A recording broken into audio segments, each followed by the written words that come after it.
सर्वात ऐतिहासिक बिल या सभागृहामध्ये इंट्रोड्यूस झाला, वक्फ अमेंडमेंट बिल.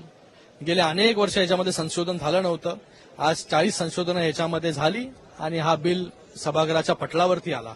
मी धन्यवाद देईन सरकारचं की इतके वर्षानंतर आपण खऱ्या अर्थाने मुस्लिम समाजाला न्याय कसा मिळेल यासाठी हा बिल इथे इंट्रोड्यूस केला गेला. मुस्लिम समाजाचं रिप्रेझेंटेशन कसं असेल वक्फ बोर्डमध्ये, महिलांचं कसं याच्यामध्ये रिप्रेझेंटेशन असेल त्याच्यासाठी हा बिल आणला गेला. जे मागासवर्गीय मुस्लिम आहेत, मुसलमान लोक आहेत, समाज आहे, मुलं आहेत, महिला आहेत, त्यांना न्याय कसा मिळेल याच्यासाठी हा बिल सभागृहामध्ये आणला गेला.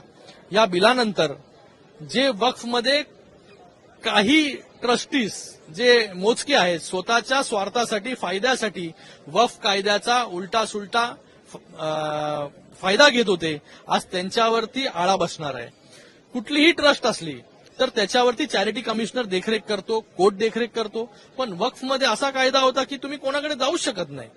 जर कोणाला आपला हक्क मागायचा आहे तर ते कोर्टामध्ये पण जाऊ शकत नाही.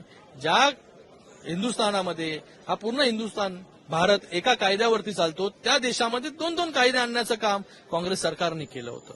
आज ह्या कायद्याला छेद देण्याचं काम सरकारने केलेलं आहे, ज्याच्याने मुलं असतील, महिला असतील यांना रिप्रेझेंटेशन इथे मिळणार आहे. 2-2 महिलांना या वक्फ बोर्डमध्ये नॉमिनेट सरकार करू शकते. आणि त्याचबरोबर इतके वर्ष या वक्फ बोर्डमध्ये वेगवेगळे करप्शन झाले, भ्रष्टाचार झाले.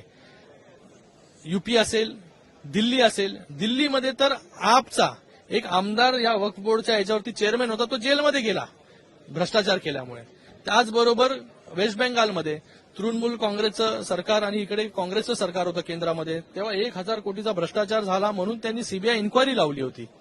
तर हे यांना नको आहे का की ट्रान्सपरन्सी याच्यामध्ये यावं, जेणेकरून चांगली कामं, शाळा चांगले होतील, कॉलेजेस चांगले होतील, चांगले हॉस्पिटल्स होतील, स्पोर्ट्स कॉम्प्लेक्स होतील, या वक्फच्या जागेमध्ये मुस्लिम समाजाला पुढे येण्याचा एक मार्ग मिळेल.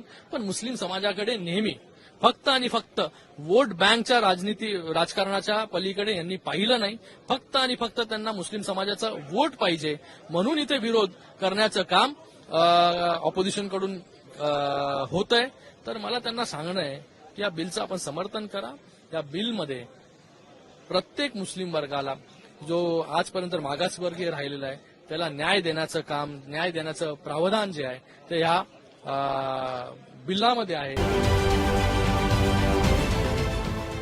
देश विदेशातील प्रत्येक घडामोडींचे लाईव्ह अपडेट मिळवण्यासाठी आता साम टीव्हीच्या सर्व सोशल मीडिया प्लॅटफॉर्मला लाईक, फॉलो आणि सबस्क्राईब करा. तसंच सर्व नोटिफिकेशनसाठी बेल आयकॉन प्रेस करायला विसरू नका.